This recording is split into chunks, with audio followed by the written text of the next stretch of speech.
Did you hear that? My attention was brought towards the basement door for a moment. I stood in silence, closing my eyes to listen as closely as I could for the noise that I heard. Joe wasn't as patient as I was, imagine that. Hear what? I don't hear shit. Almost on cue, the noise appeared again. The sound of something dragging. Joe's eyes became as wide as his mouth as he began to back away from the basement door in fear. I placed my index finger over my lips and proceeded to tell him to be quiet. I saw Joe gulp his fear down his throat, but for some strange reason, my fear was overshadowed by my willingness to get to the bottom of what was going on. Against my better judgment, and Joe's wishes, I opened the door to the basement. Dude, what the fuck are you doing? Let's get out of here. His pleas fell on deaf ears. Look, if you want to leave, fine, but I'm going to go down there and see what that noise was. It was probably nothing. Nothing? Jesus Christ, we just watched a video of what looks like a young me and some fucking creature in our basement, and then we hear a noise coming from the basement and you want to tell me it's nothing? I just wanted him to calm down, truth be told. I wanted him to leave so I would be alone and not have to listen to his constant whining. Leave if you want. I'm going down there. Joe shook his head in disbelief. I'm out of here. And that was that. I watched as Joe grabbed his coat and some belongings before leaving the house. Perhaps I should have done the same, but my curiosity got the better of me. What's that saying about curiosity and the cat? It doesn't bode well for me, does it? I looked down to the bottom of the stairs leading to the basement and nothing seemed out of place. Slowly, I walked down the stairs, making sure to grab the railing with each step. Once I made it to the bottom, I flipped on the light at the end of the stairwell. I looked around for a moment until I saw the familiar picture that once hung below the window, which was now laying on the ground. With a sigh of relief, I walked towards the photo to hang it back up. While I was doing that, however, the dragging noise appeared again. I quickly jumped and turned to look behind me, but there was nothing. I looked at the empty, black abyss that was the space under the stairs as I slowly walked towards it. It appeared to be a black hole and the curiosity was its gravitational pull sucking me in. I grabbed my phone to turn on the flashlight again, but just as before, there was nothing under the stairs but dust and dead bugs. Another sigh of relief. For that moment, I tucked my phone back into my pocket and went to head back upstairs, but out of the corner of my eye, I saw something move. It moved incredibly fast, and as I turned my head, my eyes became wide in fear.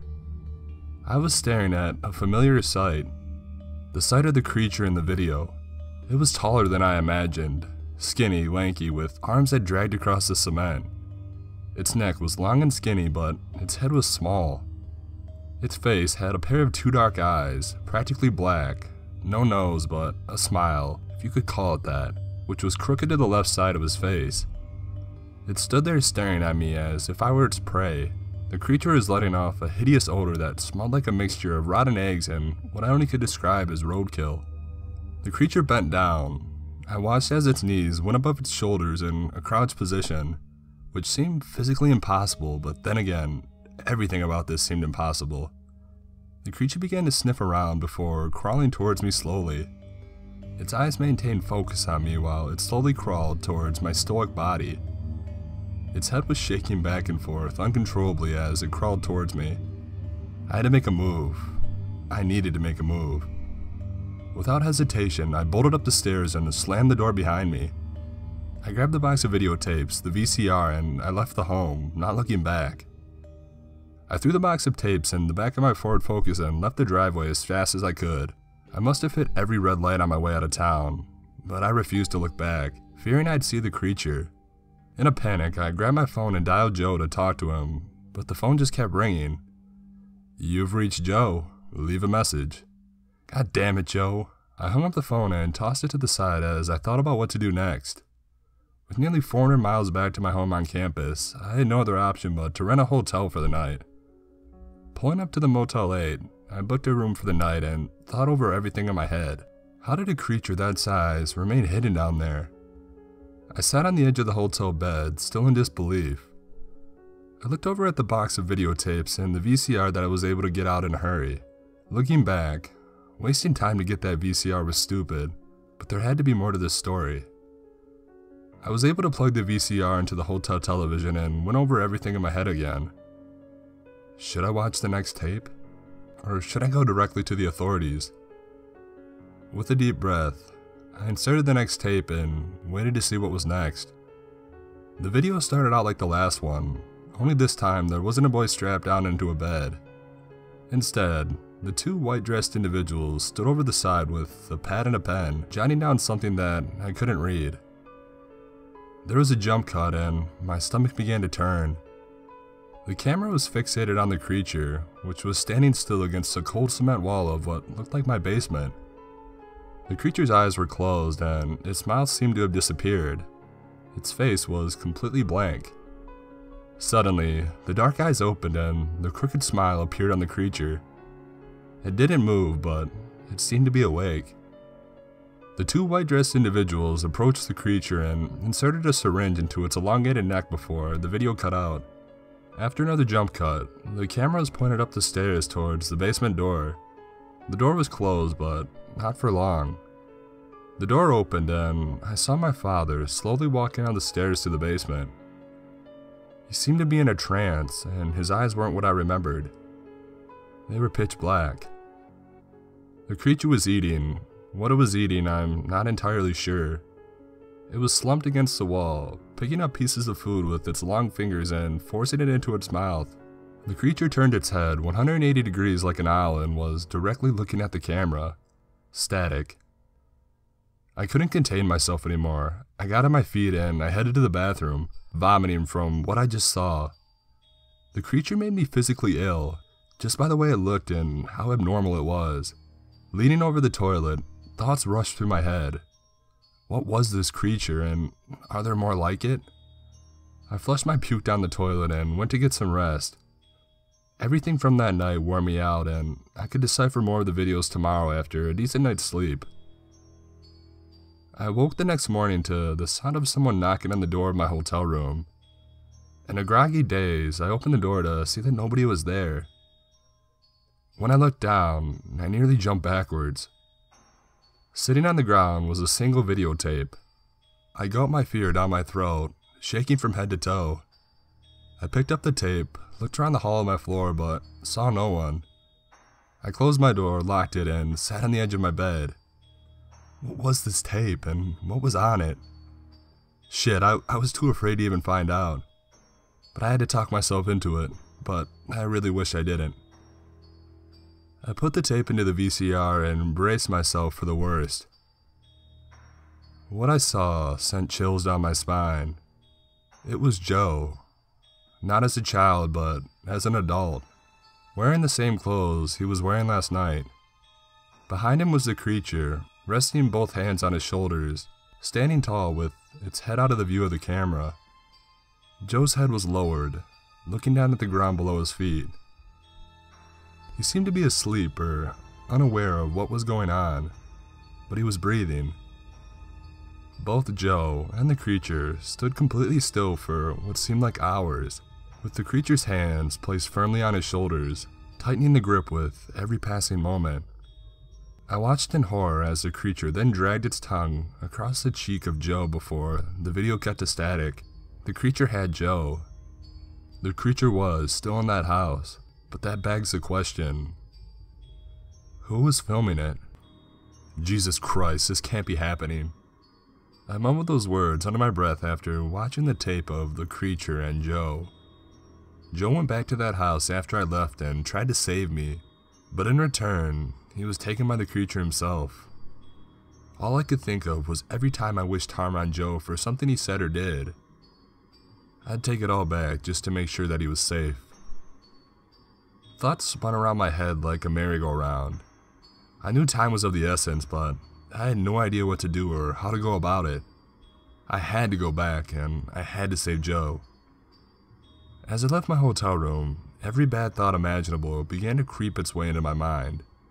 From Joe being killed to the creature being loose outside of the house, I couldn't shake the bad feeling. When I arrived at the house, the driveway was empty, No signs of Joe's red pickup truck as I had imagined. I rushed into the house to find the basement door ajar. This was a bad sign. I ran as fast as I could, screaming, "Joe!" But I heard nothing in return. I swung the basement door open and ran down the stairs until darkness. I'm not sure what happened, but I awoke in pure darkness with a gash above my right eye. The pain above my eye was throbbing, and I could feel my heartbeat in my ears and in the back of my head. As I blindly stretched my hand out to feel around in the darkness, I found what I assumed was the cement wall of the basement. Cold, harsh, and rigid, the wall served as a guide throughout the darkness. There was no light source at all, and my eyes have yet to adjust to the harsh darkness that was clouding me. As I blindly continued to feel my way around, I started to hear unfamiliar noises. They sounded like footsteps coming from above me. I gulped my fear down my throat and contemplated what to do.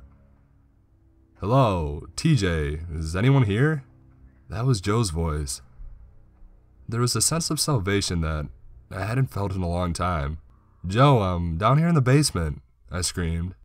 I heard the door open and a beam of light appeared from the top of the stairs. I started making my way towards the light when I met up with Joe. "Fuck, man, I thought you were dead," Joe said as he smirked. "What the fuck happened to your head?"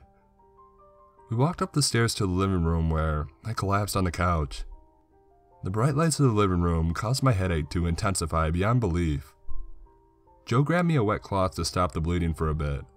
"Joe, are you okay?" I said, looking at him with one eye closed. "Yeah, why wouldn't I be? You're the one I've been worrying about. Look, I'm sorry for last night. You know the whole leaving you behind thing? Just that shit really creeped me out, you know?" I sighed. "How did you know I was here?" Joe smirked. "Because you're like a real-life Scooby-Doo detective or some shit. I knew you'd be back here at some time after what we found. What happened last night after I left? We watch any of the other tapes?" I didn't know how to talk to Joe about the tape I received at the hotel, but I had to tell him what I saw. "Do me a favor, alright? Go to my car and grab the tapes in the VCR. I have something to show you." Joe shook his head. "I'm not watching any more of that shit. You must be crazy." And maybe I was. "Joe, just listen to me. It's important. Please." With a sigh, Joe went to my car and grabbed what I asked. When he walked back into the house, he threw the box of tapes and VCR on the couch. "You set it up, and you're welcome." It was nice to see Joe was still as cheery as always. The tape with Joe and the creature was still in the VCR, so when I plugged it into the television and hit play, I told Joe to watch closely. Joe watched in horror as he saw himself standing with the creature directly behind him. When I left last night, I stayed at the hotel for the night, and when I woke up, this is what I found. That's you, Joe. That's you and the creature. I don't remember any of this. What the fuck are you talking about? I don't know either, but this happened sometime last night after I left. Do you remember coming back? What? No, dude. When I left, I drove my ass right to my girlfriend's house and I never looked back.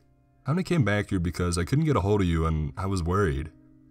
I figured you'd be back here, and lo and behold, there you were, in the basement with a cut above your head. Nothing seemed to make sense. Joe didn't remember coming back, but on the video, he was with the creature. Perhaps the creature followed Joe to his girlfriend's and then dragged him there without him knowing. TJ, I don't remember anything after going to my girlfriend's.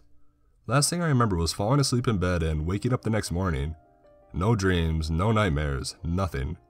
This doesn't make any sense, man. I placed my head into my hands in disbelief, trying to think of what this means. Joe stood up from the couch. Be honest with me. Last night in that basement, did you see anything? You said you left to go to a hotel after I left, but I feel like you're not telling me the entire story. What did you see, TJ? I had to tell him.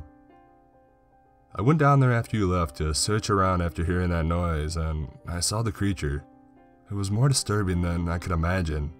That creature lives in that basement. I saw the life drain from Joe as he looked at me in complete disbelief. Okay, here's what we're gonna do. We're both going to leave, lock the door, and never turn back. Let someone else deal with this. TJ, if you were smart, you would do the same. Please, as your brother, I am begging you, leave. Just leave and go back home. Reluctantly, I nodded my head and grabbed my things, including the tapes and the VCR. Leave them too. I couldn't just leave them though. There were still 2 more tapes to be watched, and perhaps it provided clues as what this creature was and how to stop it. Let's make a deal. We'll watch the last 2 tapes and then we'll leave and never look back. It sounds good? Reluctantly, Joe agreed. I popped the next tape in and sat down on the couch and prepared for the worst. The tape started out different from the others. It wasn't the basement, but rather it was Joe's bedroom. Sleeping soundly in his Buzz Lightyear pajamas was Joe as a kid. I could tell this was causing Joe to feel uncomfortable, but for some reason we just kept watching. Suddenly, young Joe sat up abruptly in his bed. His eyes were as black as night and he seemed to be in a trance. He left the room, walking as if he was sleepwalking. The camera continued to roll for what seemed like hours until young Joe made his way back into the view of the camera. He laid back down and went to sleep as if nothing happened. Suddenly, our attention was brought towards the edge of the bed, where we saw a long, lanky hand reach out and grab the bedsheet. The creature stood up and stood over young Joe. The creature got under the bed quietly and began to stare at him. Joe didn't seem to notice though. And just like before, the creature began to drag its tongue across the cheek of young Joe before stepping off the bed and disappearing into the background. The video ended shortly after. Jesus Christ, Joe. What was that? I stopped mid-sentence as I looked over at Joe, who had a sick and demented smile on his face. His eyes were black as night, and there was a smell creeping into the room, an all too familiar scent. The scent of the creature.